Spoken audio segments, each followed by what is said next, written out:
The gravity of the time is such that every new avenue of peace, no matter how dimly discernible, should be explored.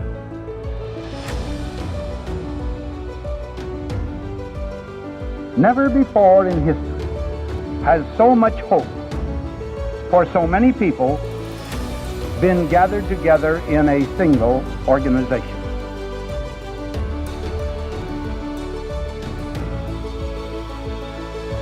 You will provide a great share of the wisdom, of the courage, and the faith which can bring to this world lasting peace for all nations and happiness and well-being for all men.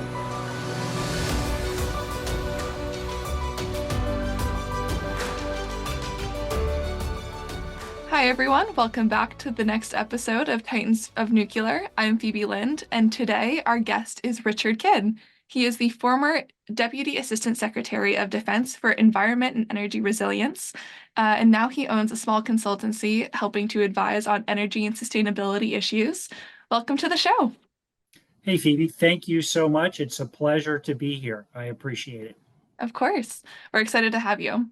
So our conversation will mostly be focused on your work in energy and climate resilience at the Department of Defense, throughout the Department of Defense and the Army as well. And I promise we'll get to nuclear energy, but I do want to set the scene for some of our listeners who may not be as aware of the connections between the US military and climate and energy and how all of these things work together.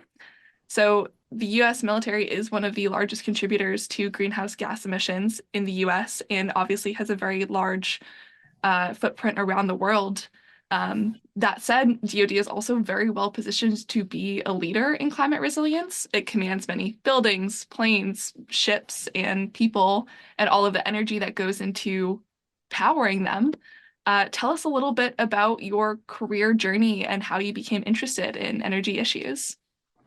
Sure. So Phoebe, first of all, you're right. The U.S. Department of Defense is a very large consumer of power. It's needed to do the Department of Defense's job in terms of train and prepare for conflict. So the Department of Defense emits about 1% of the U.S.'s greenhouse gases. That's scope 1 and scope 2. The scope 3 are probably higher than that. And if the Department of Defense were a country in the UN, we'd be about the 55th or 56th largest emitter. So globally, it's a very large emitter. And it does have a potential to affect the clean energy transition, but only up to a point. And that's what we'll talk about later. In terms of me, I have an interesting journey towards issues on energy and resilience. So after finishing graduate school, I actually became a relief worker for the United Nations. And I was an emergency logistics officer for the World Food Program, responsible for logistics and support on refugee camps around the world. And these were sort of the ultimate energy scarce environments. If we ran out of fuel, diesel fuel, we had some very hard choices to make about whether we power the water purification or the cold chain or the security system. So it really focused my attention on the issue of energy efficiency. I had the opportunity to go work with Amory Lovins and the Rocky Mountain Institute to design a net zero refugee camp. And ever since then, I've been a strong advocate for all things energy resilience, energy security, energy sustainability, energy efficiency, renewables, and now later, nuclear power. And we're happy to talk about that here in a few minutes. What was your first interaction with nuclear power? What were some of your first experiences like? Well, my first experiences is when I was a small boy. I visited the Trojan nuclear power plant in Oregon, which has now come offline, unfortunately. But I was fascinated with the Trojan plant and the technology. So certainly I've been a hobbyist in terms of tracking the technology and the solutions, or in the evolution of the technology. But I'm really a policy guy, really about policy issues and how do we provide public goods and services for the lowest cost and the greatest benefit. And so when you start to look at the public policy case for nuclear power, it just gets stronger and stronger, whether it's from the climate lens or from the Department of Defense's national security lens. So, in your career, you were working with energy issues from very early on with your experience at the UN. When did you start to make those decisions about where energy was coming from and considering nuclear as an option in your operations? Right. So I followed energy issues, as I said early on, from the lens of logistics. Fortunately, I was able to make a mid-career transition and join the Department of Energy, the Federal Energy Management Program, FEMP. FEMP is like a consultancy service for the federal government. It FEMP advises federal agencies on how to comply with their statutory goals and mandates, whether it's carbon-free energy production or renewable energy, building performance, fleet optimization, petroleum reduction, a whole range of issues. So I started to take a look at all these mandates that were put on federal agencies, specifically the Energy Policy Act of 2005, the Energy Independence and Security Act of 2007, both of which have been revised and updated since then. And the definitions of clean energy and the policy momentum that the various administrations were placing. And it appeared to me very early on that, the numbers don't add up without nuclear. Mm-hmm. Okay. So I worked in the Obama, I was a career senior executive. So I worked alongside the political appointees from 4 different administrations: Bush, Obama, Trump, and Biden. And while the Obama administration said all of the above, there really wasn't the funding, the enthusiasm, or the commitment from the political appointees, or the majority of the political appointees on nuclear. There was, renewables and efficiency were primary, and that's great. There's still tremendous opportunity in renewables and efficiency, and we should be doing all we can. In the Biden administration, though, it's very clear that there's a lot of emphasis on nuclear. And I think that for folks who are watching the issue, the numbers just don't add up without nuclear. By that, I mean the numbers in terms of our required carbon reduction, our expansion of electric power to support the electrification of vehicles, AI, data centers, all of these other items, and to provide the global South with the lifestyle that they need, want, and deserve, without having to go through the transition of coal plants first and then clean power later. Yeah, I would say a lot of our listeners would certainly agree with that sentiment. Another concept that we talk about on the podcast every once in a while, something that I really love, is the idea of energy abundance and the fact that people around the world deserve to have access to energy, because the reality is that it has given us much better lifestyles, much better outcomes across all sectors of life. And nuclear energy is a great way that we could increase energy around the world, and no one has to reduce the amount of energy that they use. And that's not really fair to people in, developing countries when, people in the US, we've had access to so many opportunities because of abundant energy resources. But also, given that sentiment, what are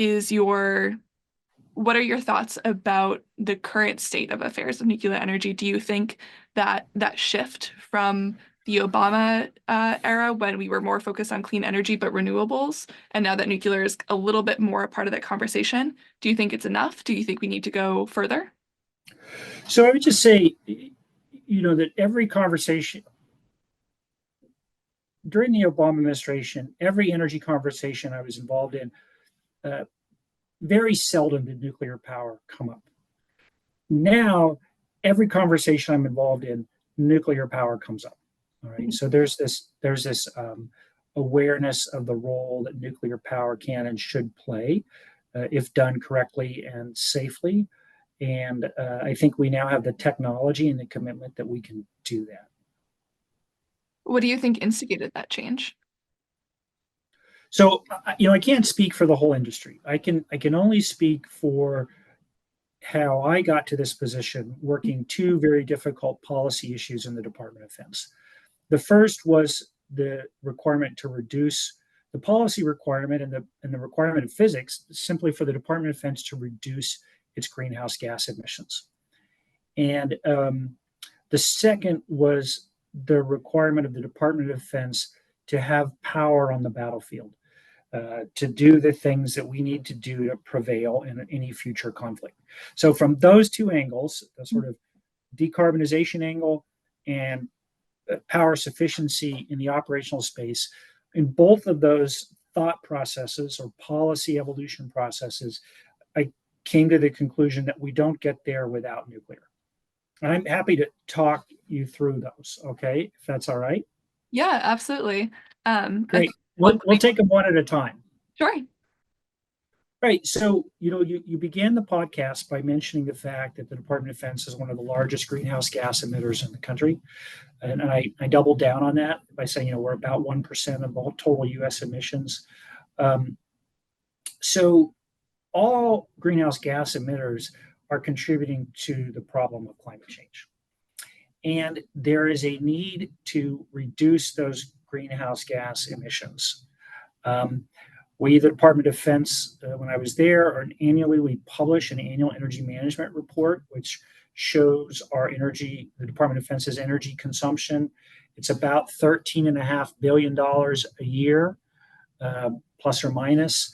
About 85 to 90% of that energy, about 70% of that energy is liquid fuel, and about 30% is purchased commodities, electricity, natural gas, coal, and other items. And that fluctuates. The more active the military is, the greater the proportion of fuel that's being consumed. So there was a task given us by Congress and an executive order Executive Order 14008 to essentially transition all federal agencies to zero carbon emissions not later than 2050.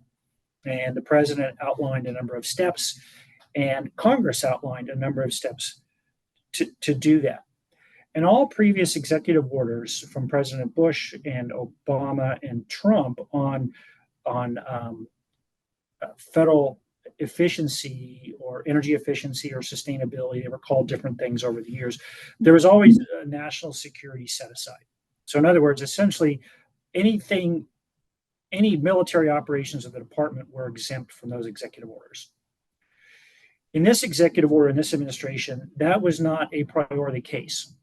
So we as a department were then tasked to plan from Congress about how do we get to net zero. So for those activities in the Department of Defense that are analogous to civilian activities, let's say, the Department of Defense runs 600 small towns and cities across the United States. We have a pretty clear technological pathway that gets the department close to net zero through energy efficiency in buildings, electrification, on-site carbon-free electricity production through renewables and solar, and then the purchasing of carbon-free electricity from an ever-greener grid. Okay, so that is a pretty clear pathway. Unfortunately, it's a lot harder when we talk about operational energy.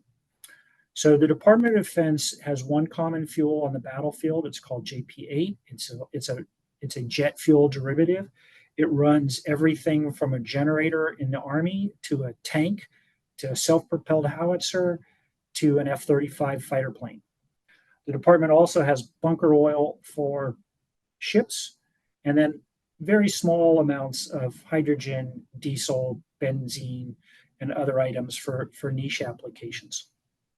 So again, the good news on the operational energy side in terms of decarbonization is there's plenty of room for efficiency, plenty of room for new technologies, plenty of room for changes in the way that we do things. But at the end of the day, we're not going to get to net zero.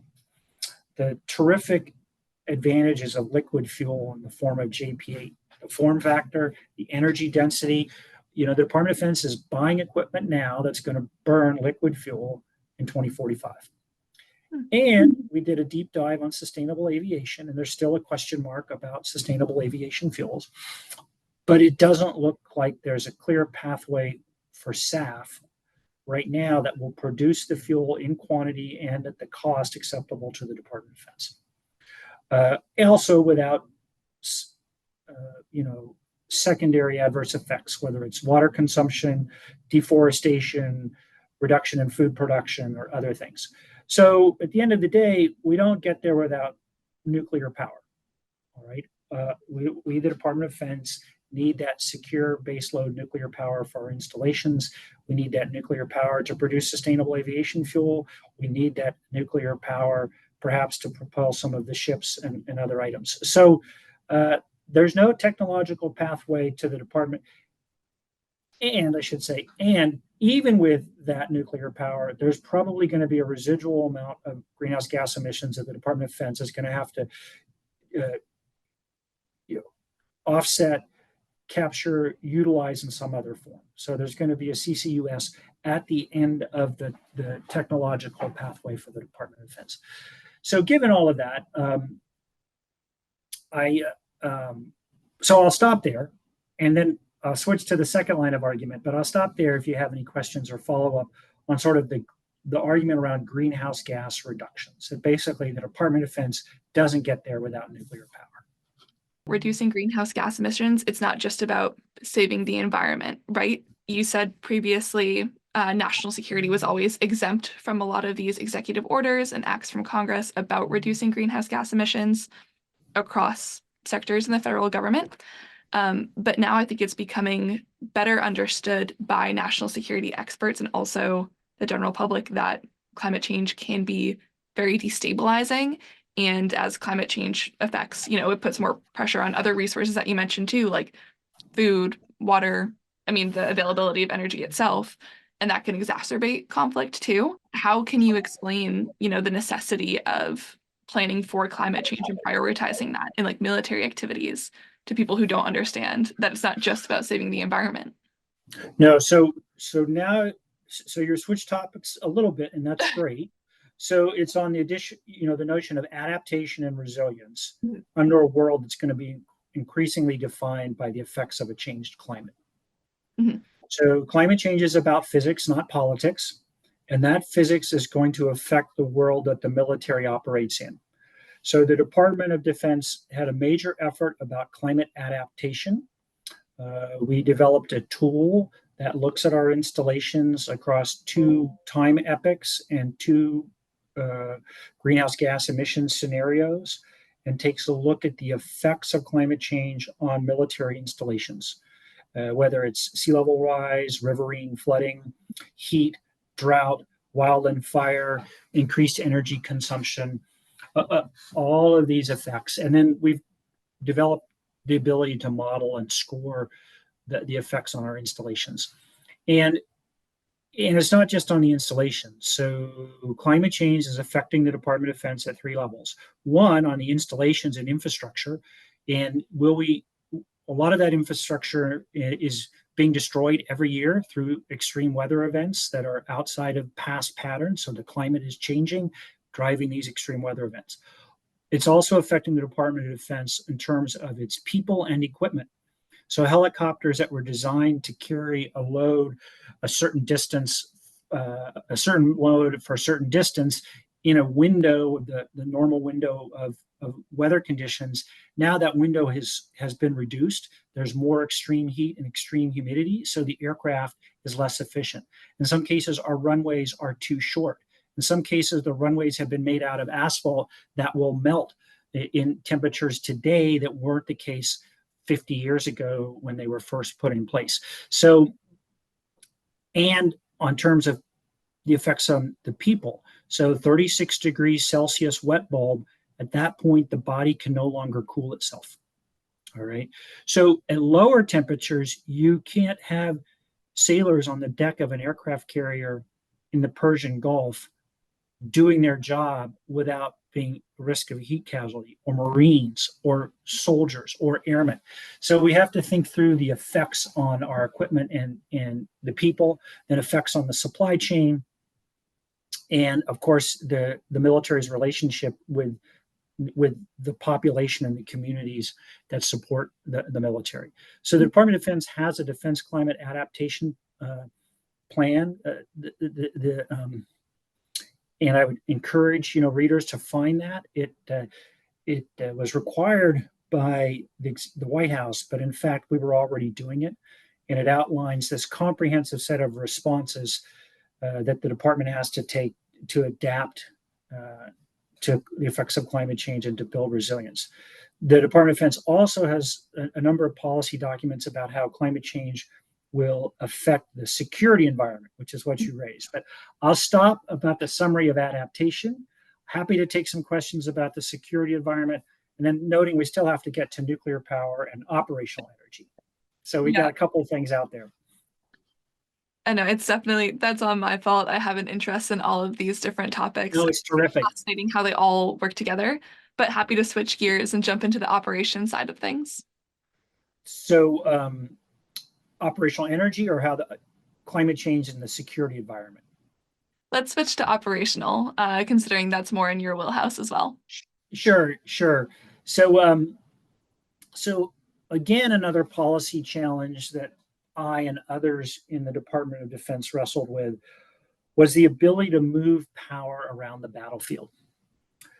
And so we've built this terrific military, the best in the world, that requires huge amounts of power and energy to do its job. And in Iraq and Afghanistan, a very significant portion of the casualties were lost defending and protecting fuel convoys. All right. And that meant combat power was diverted from fighting the insurgents to protecting convoys. If we fast forward to today, if we look at a conflict in the Pacific or in Europe, we're going to have to move even larger amounts of fuel across longer distances against more sophisticated adversaries. And these adversaries have also developed the ability to sort of reach out and touch us here at home through cyber attacks on our energy grid, our pipelines, our pumping infrastructure. All of these critical nodes in the energy supply chain here in the United States are now held at risk in ways that they haven't been for the last 60, 70 years. So this notion of a contested environment and that the homeland is no longer a sanctuary is still very prevalent.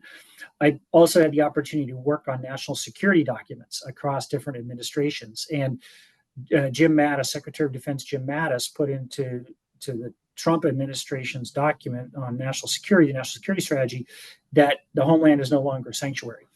And guess what? The Biden team kept it. So if there's a notion, that goes across administrations, it's this fact that we can't see, the homeland is no longer secure, and our ability to move fuel across the battlefield can no longer be taken for granted. So if you look at this challenge of contested logistics, again, tremendous opportunities for energy efficiency. All right, I could give you some little examples, like the M1 tank in Iraq has a 1,500 horsepower turbine engine. After the initial invasion, it spent 70% of its time stationary, and it spun the engine just to power air conditioning, communications, and sensors. All right, so I'm not sure, that's about 1,495 wasted horsepower. All right, Yikes. And that was all wasted energy. So simply by putting a Honda generator in the bustle rack or a generator under armor, tremendous efficiency gains for that vehicle. Likewise, the largest fuel consuming assets in the Department of Defense are heavy aircraft, transportation aircraft, putting on microvanes, winglets, changing the orientation of the windshield wipers, little things, right? But these can save 3, 4, 5% of the energy consumed. So there's plenty of opportunities for efficiency. There's opportunities for new equipment like a blended wing body aircraft, which increases fuel efficiency by 30, 35%. Using drones more instead of manned vehicles, less fuel for the drone. Integration of AI and solar on some of the drones. A whole range of items. And in terms of the operational energy, the department says sort of focuses on demand reduction, so using less, and then fuel substitution, using different fuels. Again, you take a look at this, and we still can't move the fuel we need even after all of those efficiency gains. So what does that mean? Well, that means we need to produce more power across the battle space. And then that moves to the conclusion that we need the Department of Defense needs micro reactors, both to power forward operating bases, installations, and ports, to provide the power needed for directed energy weapons, which is going to be a huge new demand, to provide the power needed for AI and data centers. So you're going to have AI and data centers at the edge of the battlefield. Well, how are you going to power those? Right? Huge energy demand. And then nuclear power across the battlefield to actually produce liquid fuel.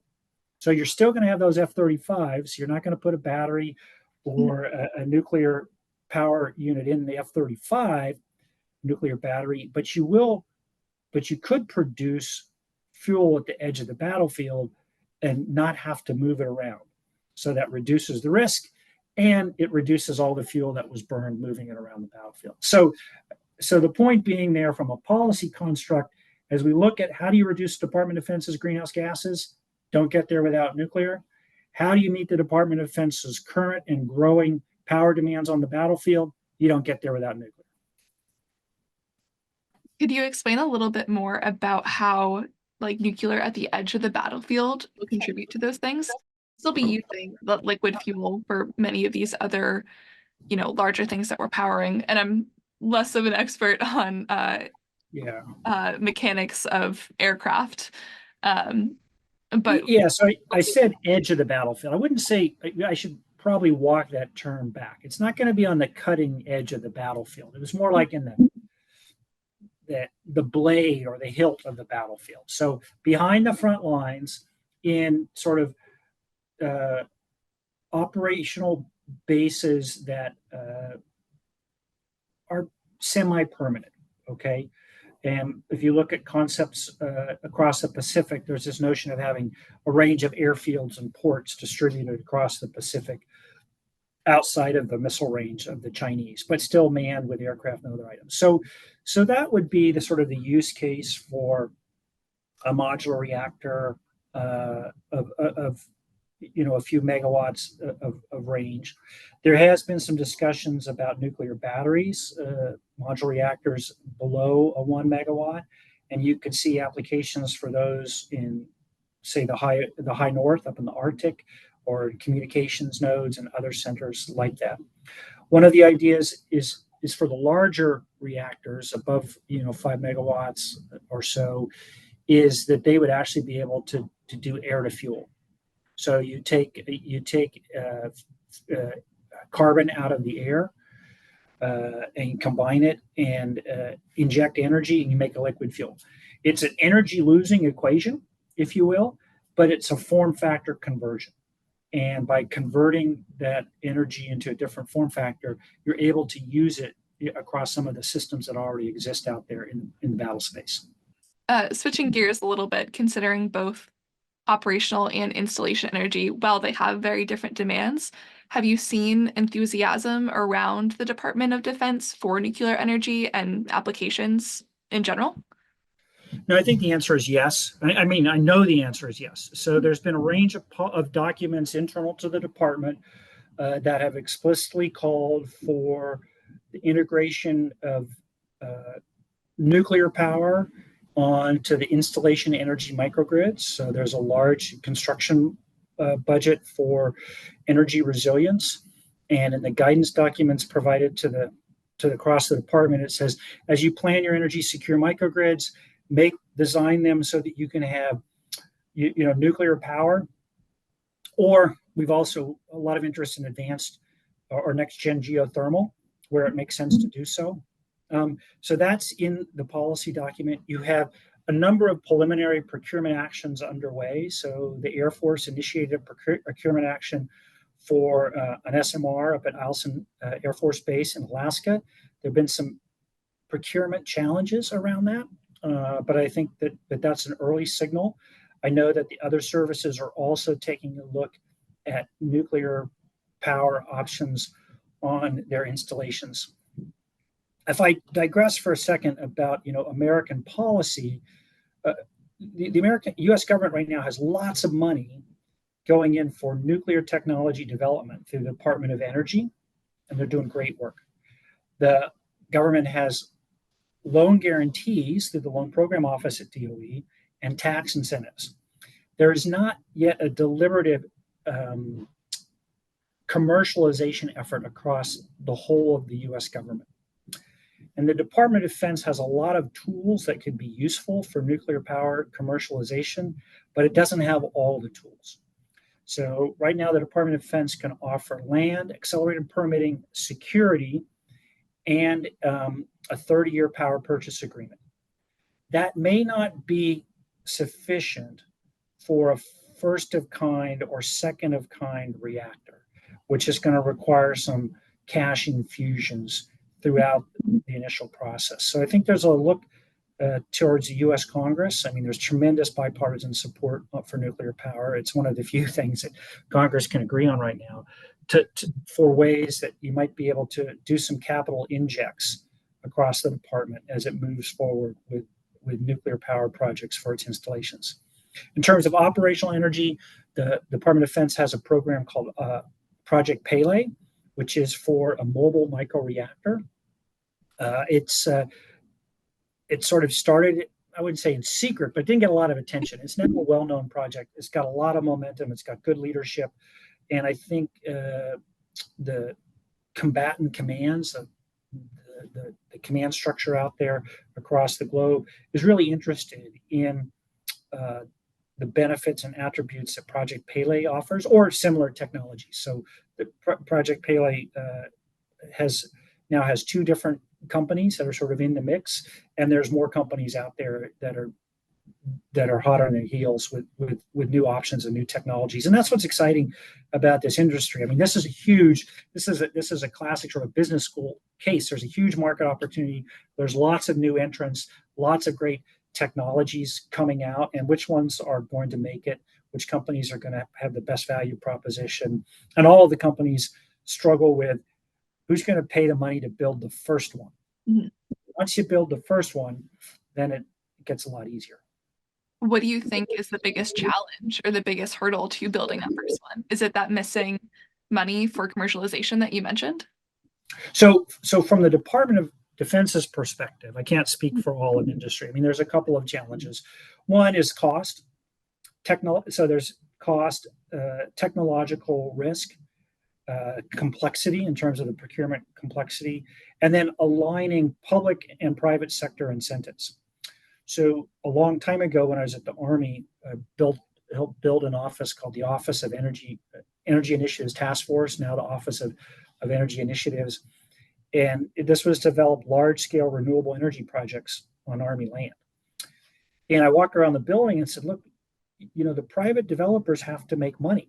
This has to be, if you're going to do a public-private partnership, that means the private sector has to make money. It has to be a bankable, financeable project.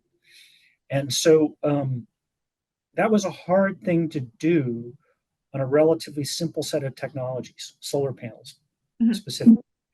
But we were able to get there. And now the Department of Defense is, I'm not sure the exact numbers, but hundreds, if not the new Air Force project. Anyway, a gigawatt plus of large-scale solar across military installations. So we have to replicate that sort of operating model for more complexity, more cost uncertainty, more regulatory uncertainty, right? So the permitting, all of that needs to be addressed. So I think that the greatest single challenge is just managing complexity across multiple dimensions.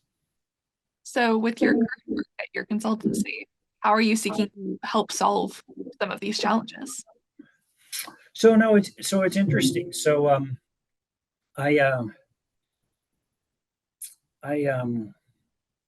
thought when I left public service I was going to be the climate and sustainability guy, and I'm certainly getting a lot of interest there. But there has been a lot of discussions around nuclear with different clients. So I'm fortunate to be a senior advisor with the Boston Consulting Group. So I work on their energy team. I'm also working with an engineering firm advising a country on its energy transition. I'm a advisor on core power, which is a maritime application of nuclear. It's good. It's exciting. And I do that humbly because I said I'm not necessarily a titan of nuclear. You've got other great minds around the technology, around the manufacturing, and the sophistication, the fuel cycle and pipeline. I try to look at the policy dimensions and how can you make a strong policy case for nuclear power. Again, I mentioned this to you before, but I would absolutely consider you a titan of nuclear. I've seen you around the DC circuit, and it really is a team effort, and there's so many very difficult challenges to overcome with getting nuclear on the grid, whether in the US or abroad or through the US military. So we're very grateful to have your perspective on Titans of Nuclear today. And now that you are almost done with the podcast, you're a Titan here at the very least. Is there any final thoughts you would like to leave our audience with? No, Phoebe, thank you. I appreciate the opportunity to be here and to join the team. I continue to listen to Titans of Nuclear, scrolling back through the old episodes and learning as I go. So this is a great resource for all of us who are either been in the industry for a while or relatively new. So thanks so much for what you do. Of course. And initiate at least a new approach to the many difficult problems that must be solved in both private and public conversation if the world is to shake off the inertia imposed by fear and is to make positive progress toward peace.